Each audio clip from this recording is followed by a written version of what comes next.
Hello aspirants, welcome to Granthalay. ఈ సెషన్లో మనం మోడర్న్ ఇండియన్ హిస్టరీకి రిలేటెడ్ ఎంసీక్యూస్ డిస్కస్ చేయబోతున్నాం. And do subscribe to our channel. మేము ఈ మోడర్న్ ఇండియన్ హిస్టరీ రిలేటెడ్ ఎంసీక్యూస్ని ఒక సిరీస్గా తీసుకురాబోతున్నాం. So please do subscribe to the channel. And most of the బిగినర్స్కి ఫస్ట్ మోడర్న్ ఇండియన్ హిస్టరీ ఎలా చదవాలి అనే ఒక ఐడియా ఉండదు. సో వాళ్ళకి ఏంటంటే మీరు మోడర్న్ ఇండియన్ హిస్టరీని 5 పార్ట్స్గా డివైడ్ చేసుకోండి. ఫస్ట్ పార్ట్ ఏంటంటే arrival of Europeans to revolt of 1857.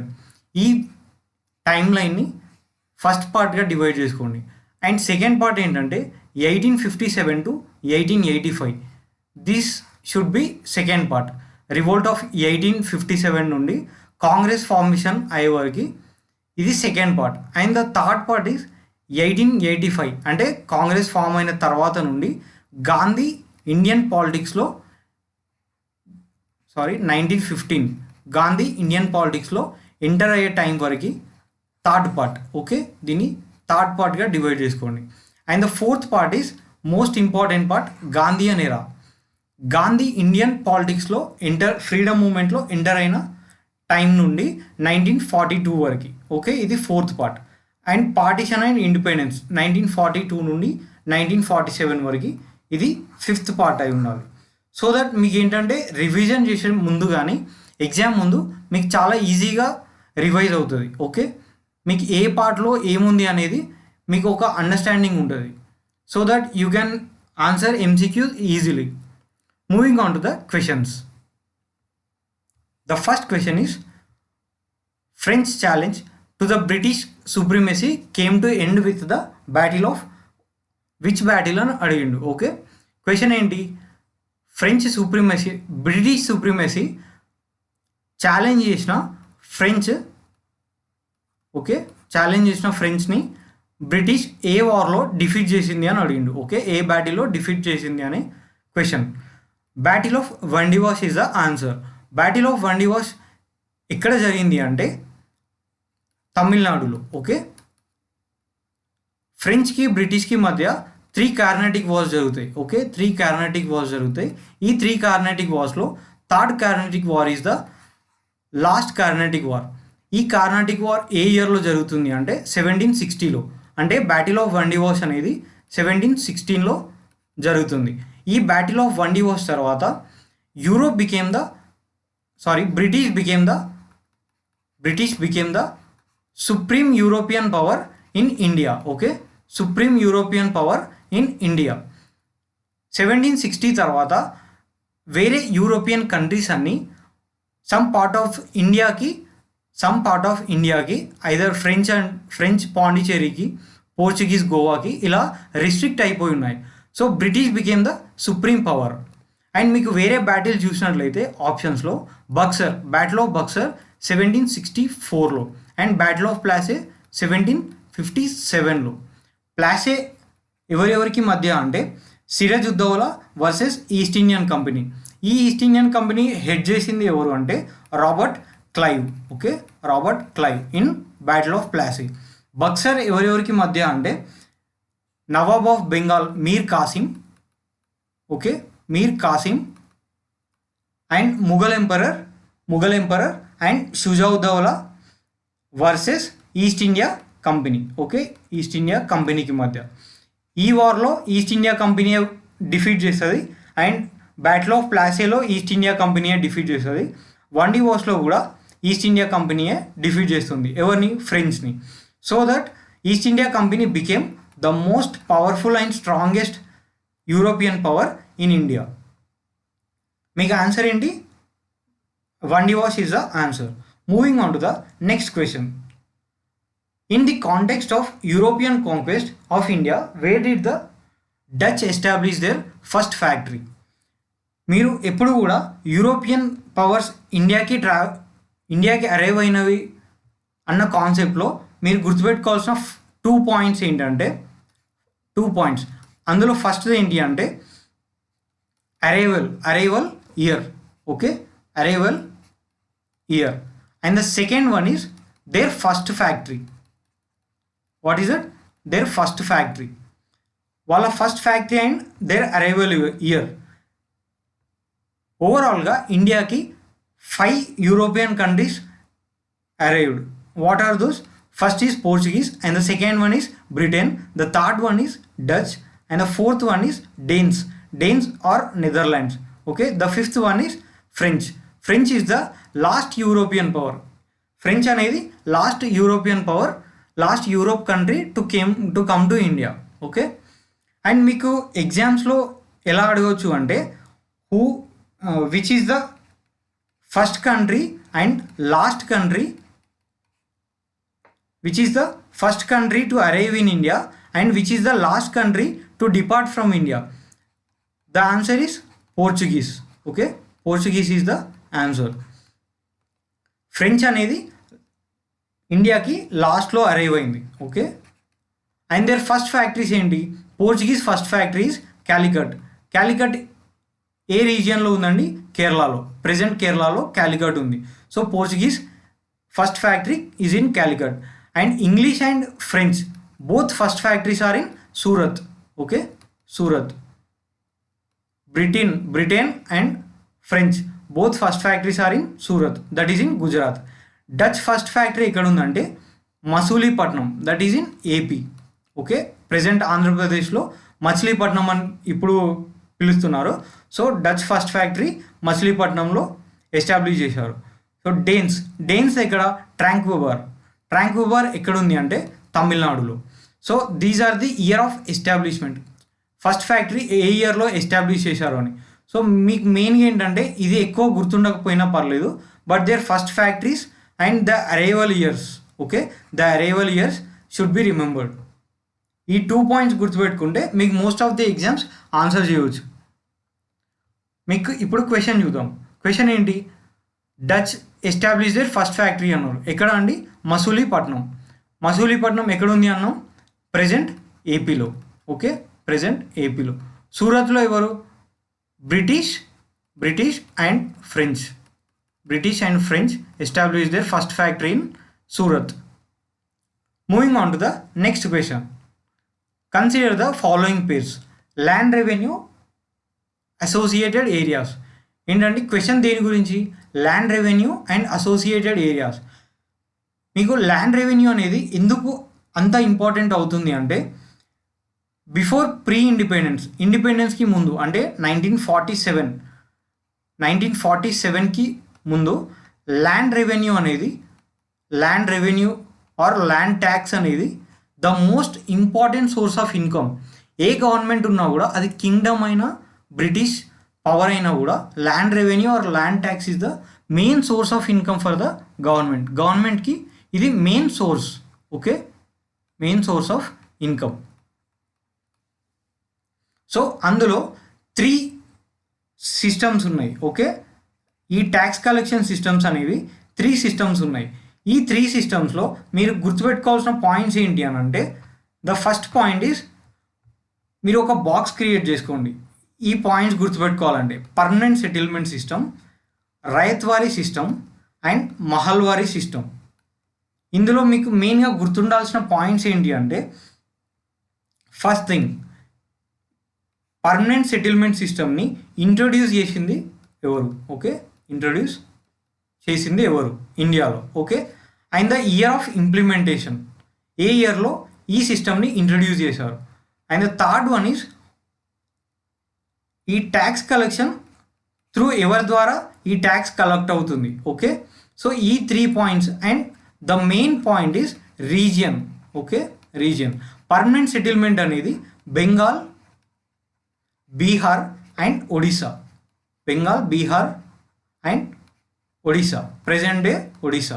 ఈ 3 రీజియన్స్లో పర్మనెంట్ సెటిల్మెంట్ సిస్టమ్ని ఇంట్రొడ్యూస్ చేశారు. ఓకే, సో ఇలా మీకు ఈ 4 పాయింట్స్ గుర్తున్నట్లయితే మీకు చాలా వరకు క్వశ్చన్స్ ఆన్సర్ చేయవచ్చు. ఓకే, సో ఇప్పుడు మనం క్వశ్చన్ చూద్దాం. Permanent settlement system Bengal and Bihar. Okay, permanent settlement system ఏంటంటే దీన్ని జమీందారీ సిస్టమ్ అని కూడా అంటారు. ఓకే, దీన్ని జమీందారీ సిస్టమ్ అని కూడా పిలుస్తున్నారు. దీన్ని ఇంట్రొడ్యూస్ చేసింది ఎవరు అంటే Cornwallis. Lord Cornwallis introduced this system. ఇది ఏ ఇయర్లో ఇంట్రడ్యూస్ అయింది? 1793లో. అండ్ రీజియన్ ఏంటి? మనం రీజియన్ ఇంపార్టెంట్ అని చెప్పుకున్నాం కదా. So Bengal, Bihar and Odisha. Okay, Bengal, Bihar and Odisha are the regions. ఈ సిస్టంలో ఏంటంటే జమీందార్స్ ఎవరైతే ఉన్నారో వాళ్ళు కలెక్ట్ చేసిన ట్యాక్స్లో 1/11 పార్ట్, ఓకే, 1/11 పార్ట్ వాళ్ళు జమీందార్స్ తీసుకొని అండ్ 10/11 పార్ట్ అనేది బ్రిటిష్ గవర్నమెంట్కి సబ్మిట్ చేస్తారు. ఓకే, బ్రిటిష్ గవర్నమెంట్కి ఈ ట్యాక్స్ అనేది పే చేస్తారు. దీన్ని పర్మనెంట్ సెటిల్మెంట్ సిస్టమ్ అంటారు. So option 1 is correct. And the second one, Mahalwari system, Madras and Bombay ryotwari settlement, north west provinces and Punjab. మీకు ఈ ఆప్షన్స్ అనేది రివర్స్ చేసి ఇచ్చాడు. సో రైత్వారీ సిస్టమ్ అనేది మద్రాస్ అండ్ బాంబేలో ఉంటుంది, and Mahalwari system north west provinces and Punjab and some parts of central India, that is present day Madhya Pradesh. Okay, present day Madhya Pradesh. So option 1 is the right answer. Mahalwari system ఏంటంటే few విలేజెస్ని ఒక మహల్గా తీసుకుంటారు. Okay, ఒక మహల్గా తీసుకుంటారు. దీనికి head ఉంటారు. ఓకే, దీనికి హెడ్ని అపాయింట్ చేస్తారు. ఈ హెడ్ ఏంటంటే ఈ టోటల్ విలేజెస్లో వచ్చే ట్యాక్స్ని తను సమ్ పార్ట్ ఆఫ్ రెవెన్యూ తీసుకొని మిగతా ట్యాక్స్ని బ్రిటిష్ గవర్నమెంట్కి సబ్మిట్ చేస్తారు. అండ్ రయత్వారీ సెటిల్మెంట్ ఏంటి అంటే డైరెక్ట్గా ట్యాక్స్ అనేది రయత్ అంటే ఎవరు? ఫార్మర్ నుండి డైరెక్ట్గా తీసుకునేదాన్ని రయత్వారీ సెటిల్మెంట్ అంటారు. ఓకే, దీన్ని ఏ పార్ట్ ఆఫ్ ఇండియాలో అంటే southern part of India. Okay, southern part of ఇండియాలో ఈ సిస్టమ్ని ఇంట్రడ్యూస్ చేశారు. రైత్వారీ సిస్టమ్ని ఇంట్రడ్యూస్ చేసింది ఎవరు అంటే Thomas Munro. Okay, Thomas Munro introduce Ryotwari settlement. And Mahalwari సెటిల్మెంట్ని ఎవరు అంటే Mackenzie. Okay, Mackenzie introduced Mahalwari system. Permanent సెటిల్మెంట్ని ఎవరు అంటే లార్డ్ కార్న్వాలిస్. మనం ఇంతకుముందు డిస్కస్ చేసాం కదా, Lord Cornwallis introduced permanent settlement system. Moving on to the next question. Consider the following pairs. Treaties during British India and region. First treaty of Sugauli, Nepal. Treaty of Gandamak, Afghanistan. Treaty of Yandabo, Burma. మీకు pre independence ముందు British government ఇప్పుడున్న neighbouring కంట్రీస్తో 4 treaties sign చేసింది. Okay, 4 treaties sign చేయడం జరిగింది. ఈ 4 treaties ఏంటి అంటే 1 is Sugauli, and the second one is Gandamak, and third one is Yandabo, and the fourth treaty is Lhasa. Okay, fourth treaty is Lhasa. మీకు ఈ ట్రీటీస్ జనరల్గా ఇలా చదివితే కంటే మీకు మ్యాప్ బేస్డ్గా చదివితే ఎక్కువగా గుర్తుండే ఛాన్సెస్ ఉంటాయి. ఓకే, ట్రీటీ ఆఫ్ లాసా ఏ నైబరింగ్ కంట్రీతో అంటే టిబెట్. ఓకే, టిబెట్ రీజియన్తో బ్రిటన్ ఈ అగ్రిమెంట్ని సైన్ చేయడం జరిగింది. అండ్ ట్రీటీ ఆఫ్ యాండాంబో ఎవరితో అంటే బర్మా. ఓకే, ప్రెజెంట్ మయన్మార్ కంట్రీతో ట్రీటీ ఆఫ్ యాండాంబో. ఈ ట్రీటీని 1826లో సైన్ చేయడం జరిగింది. And next one is treaty of Gandamak. ఈ ట్రీటీని second Anglo Afghan war which happen in 1879. ఈ ఆంగ్లో ఆఫ్ఘన్ వార్ తర్వాత ట్రీటీ ఆఫ్ గండమక్ని సైన్ చేయడం జరిగింది. And the fourth one and the most important one is Sugauli treaty. Okay, Sugauli treaty. ఈ ట్రీటీ ప్రజెంట్ కరెంట్ అఫైర్స్లో కూడా ఉంది, ఎందుకంటే నేపాల్తో మనకి డిస్ప్యూట్స్ వస్తున్నాయి. ఓకే, ఈ రీజియన్స్లో డిస్ప్యూట్స్ వస్తున్నాయి. సో ఈ ట్రీటీ మనకి ఇప్పటికీ ప్రజెంట్ ఇంపార్టెంట్గా ఉంది. సో ఈ 4 ట్రీటీస్ని మీరు గుర్తుంచుకున్నట్లయితే మీకు ఏ ఎగ్జామ్లో అయినా ఒక 1 మార్క్ వచ్చే ఛాన్సెస్ ఉంటాయి.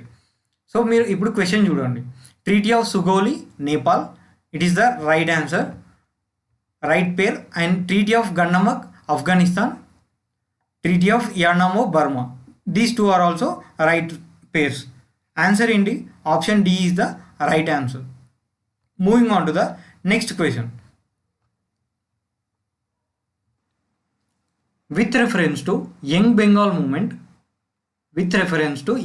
movement, consider the following statements. Statements ఏంటి? It was led by Swami Vivekananda. Statement B, they were engaged in educating people through printing press. Okay, young Bengal movement అనేది ఏ రీజియన్లో, బెంగాల్ రీజియన్లో బిట్వీన్ 1820 to 1830, ఓకే, ఈ ఇయర్స్లో యంగ్ బెంగాల్ మూమెంట్ అనేది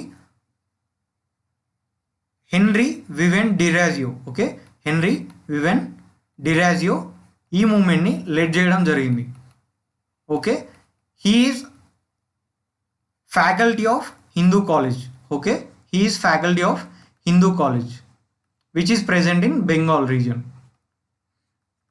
సో హెన్రీ వివెన్ డిరాజియోని ఫాలో అయ్యే వారందరినీ డెరాజియన్స్ అంటారు. ఓకే, డెరాజియన్స్ అని పిలవడం జరుగుతుంది. ఈ డెరాజియన్స్ని సురేంద్రనాథ్ బెనర్జీ ఏమని పిలిచేవారంటే pioneers of modern civilisation of Bengal అని ఈ డెరాజియన్స్ని సురేంద్రనాథ్ బెనర్జీ డిస్క్రైబ్ చేయడం జరిగింది. And they engage in educating people through printing press. వీళ్ళు ఏం చేసేవారంటే పాంప్లెట్స్ ఇవ్వడం కానీ, లేదంటే బుక్స్ పబ్లిష్ చేయడం కానీ, త్రూ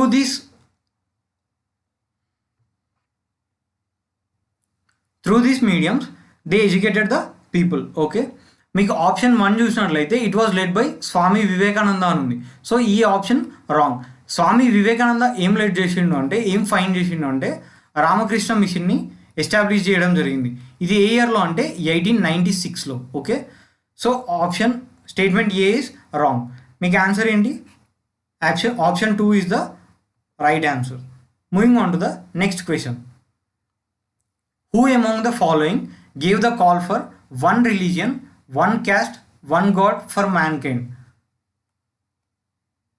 ఈ స్టేట్మెంట్ని ఎవరు ఇచ్చారు అంటే Shri Narayan Guru. Okay, Shri Narayan Guru gave this slogan, one religion, one caste, one god for mankind. And Sahodaran Ayyappan is disciple. Okay, తను శ్రీ నారాయణ్ గురు డిసెపుల్. తను ఇచ్చిన స్టేట్మెంట్ ఏంటంటే no religion, no caste and no god. Okay, మీరు ఈ 2 స్టేట్మెంట్స్ గుర్తుపెట్టుకున్నట్లయితే ఎగ్జామ్స్లో కన్ఫ్యూజ్ కాకుండా ఉండొచ్చు. ఓకే, అండ్ శ్రీ నారాయణ్ గురు గురించి చూసుకున్నట్లయితే శ్రీ నారాయణ్ గురు ఎస్ఎన్డిపి అనే ఆర్గనైజేషన్ని స్టార్ట్ చేయడం జరిగింది, ఒక మూమెంట్ని స్టార్ట్ చేయడం జరిగింది. అది ఏ ఇయర్లో అంటే 1903లో. ఎస్ఎన్డిపి అంటే ఫుల్ ఫామ్ ఏంటి అంటే శ్రీ నారాయణ్ గురు ధర్మ పరిపాలన. ఓకే, శ్రీ నారాయణ్ గురు ధర్మ పరిపాలన. దీని మెయిన్ ఆబ్జెక్టివ్ ఏంటి అంటే to promote equality. Okay, to promote equality in the society. Shri Narayan Guru మెయిన్గా ఏంటి అంటే క్యాస్ట్ డిస్క్రిమినేషన్ అండ్ అన్టచబిలిటీ అగేన్స్ట్గా ఫైట్ చేయడం జరిగింది. సో ఇప్పుడు ఆన్సర్ ఏంటి? Shri Narayan Guru is the answer. Moving on to the next question. Consider the following statements regarding Jyotirao Phule. మీకు జ్యోతిరావు పూలే గురించి తెలియాల్సిన 3 పాయింట్స్ ఏంటి అంటే, ఫస్ట్ థింగ్, తను సత్యశోధక్ సమాజ్ అనే 1848లో, ఓకే సారీ 1873లో సత్యశోధక్ సమాజ్ని ఎస్టాబ్లిష్ చేయడం జరిగింది. అండ్ సెకండ్ వన్ ఈజ్ 1848లో పూణేలో గర్ల్స్ స్కూల్ని ఎస్టాబ్లిష్ చేయడం జరిగింది. ఇది ఎవరు అంటే జ్యోతిరావు పూలే అండ్ సావిత్రి పూలే వీరిద్దరు కలిసి గర్ల్స్ స్కూల్ని ఎస్టాబ్లిష్ చేయడం జరిగింది. And the third one is he authored Gulamgiri book. Okay, Gulamgiri అనే బుక్ని తను రచించడం జరిగింది. ఈ బుక్ని ఆఫ్రికన్ అమెరికన్ స్లేవరీకి డెడికేట్ చేయడం జరిగింది. ఓకే, ఆఫ్రికన్ అమెరికన్ స్లేవరీకి డెడికేట్ చేయడం జరిగింది. సో ఈ 3 పాయింట్స్ అనేవి జ్యోతిరావు పూలే గురించి ఇంపార్టెంట్ పాయింట్స్. ఫస్ట్ స్టేట్మెంట్ చూడండి, హీ ఎస్టాబ్లిష్ సత్యశోధక్ సమాజ్.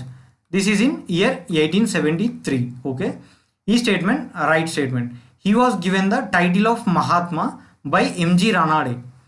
ఈ స్టేట్మెంట్ అనేది రాంగ్ స్టేట్మెంట్. ఎందుకంటే తనకి మహాత్మా అనే టైటిల్ ఇచ్చింది Vithal Rao Krishnaji. Okay, Vithal Rao Krishnaji given the title Mahatma to Jyotirao పూలే.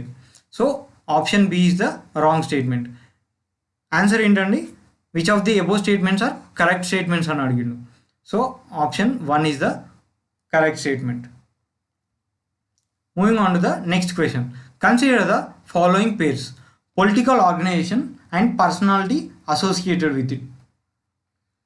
మీరు మెయిన్గా ప్రీ కాంగ్రెస్ టైంలో around 6 to 7 important political organisations form అయినాయి. ఆ పొలిటికల్ ఆర్గనైజేషన్స్ని మీరు గుర్తుంచుకున్నట్లయితే మీకు 1 మార్క్ 100% వస్తుందండి. ఈ 6 to 7 ఆర్గనైజేషన్స్ని మీరు ఎలా డివైడ్ చేసుకోవాలంటే 3 presidencies. One is Bengal presidency, and the second one is Bombay presidency, and the third one is Madras presidency. Okay, Madras presidency. ఈ 3 ప్రెసిడెన్సీస్గా డివైడ్ చేసుకొని ఏ రీజియన్లో ఏ పొలిటికల్ ఆర్గనైజేషన్ ఎస్టాబ్లిష్ అయింది, అది ఏ ఇయర్లో అయింది, అండ్ ఫౌండర్స్ ఎవరు, అది తెలుసుకున్నట్లయితే మీకు కన్ఫామ్గా 1 మార్క్ వచ్చే ఛాన్సెస్ ఉంటాయి. ఓకే, ఇప్పుడు మనం రీజియన్స్ చూద్దాం. ఏ రీజియన్స్లో ఏ పొలిటికల్ ఆర్గనైజేషన్స్ ఎస్టాబ్లిష్ అయింది అనేది. బెంగాల్ రీజియన్లో బ్రిటిష్ ఇండియన్ అసోసియేషన్ 1851లో ఫామ్ అయింది, అండ్ ఇండియన్ లీగ్ 1875లో. దీన్ని ఫామ్ చేసింది శిశిర్ కుమార్ ఘోష్. ఓకే, శిశిర్ కుమార్ ఘోష్ 1875లో ఫామ్ చేసిండు. అండ్ ఇండియన్ నేషనల్ అసోసియేషన్ని సురేంద్రనాథ్ బెనర్జీ అలాంగ్ విత్ ఆనంద్ మోహన్ బోస్ దీన్ని ఎస్టాబ్లిష్ చేయడం జరిగింది. ఇది 1876లో. ఈ ఇండియన్ నేషనల్ అసోసియేషన్ని precursor of Indian National Congress అంటారు. Okay, precursor of Indian National Congress అంటారు. ఎందుకంటే సురేంద్రనాథ్ బెనర్జీ అండ్ ఆనంద్ మోహన్ బోస్ వీళ్ళు ఇండియన్ నేషనల్ కాంగ్రెస్ ఫామ్ కావడానికి మెయిన్ రీజన్. సో బెంగాల్ రీజియన్లో ఫామ్ అయిన 3 ఇంపార్టెంట్ ఆర్గనైజేషన్స్. అండ్ మహారాష్ట్రలో East Indian Association under Dadabhai Naoroji. Okay, Dadabhai Naoroji in year 1866 East Indian Association. But ఇది బాంబేలో కాదు, లండన్లో ఫామ్ అయిన political organization. And Poona Sarvajanik Sabha which is formed by MG Ranade. Okay, MG Ranade form the organization. Bombay Presidency అసోసియేషన్ని 1885లో start చేశారు. దీన్ని ఫామ్ చేసింది Firoz Shah Mehta, Badruddin Tyabji and KT Telang. Okay, KT Telang. So మద్రాస్లో ఫామ్ చేసిన main organization Madras Mahajan Sabha which is in 1884. దీన్ని ఫామ్ చేసింది Veeraraghavacharyulu. Okay, Veeraraghavacharyulu and G Subramaniam Iyer, P Anandacharyulu. Okay, P Anandacharyulu. ఇప్పుడు మనం క్వశ్చన్ చూసినట్లయితే Madras Mahajan Sabha formed by Anandacharyulu. Okay, Madras Mahajan Sabha formed by Anandacharyulu. ఇది right pair. The second one is Indian league by Shishir Kumar Ghosh. Bombay Presidency Association is formed by Tyabji, Firoz Shah Mehta and KT Telang. So ఈ statement అనేది, ఈ పేరు అనేది రాంగ్ పేర్. సో ఆప్షన్ 3 తీసేసినట్లయితే మీకు ఆప్షన్ 3 ఆప్షన్స్లో ఉంది. So answer is option A. So this is for today అండి. We will discuss more modern history related MCQs from next classes. మీరు ఛానల్ని సబ్స్క్రైబ్ చేసుకోండి so that we can provide more content and do share our videos to your friends. Do subscribe to Granthalaya. Thank you.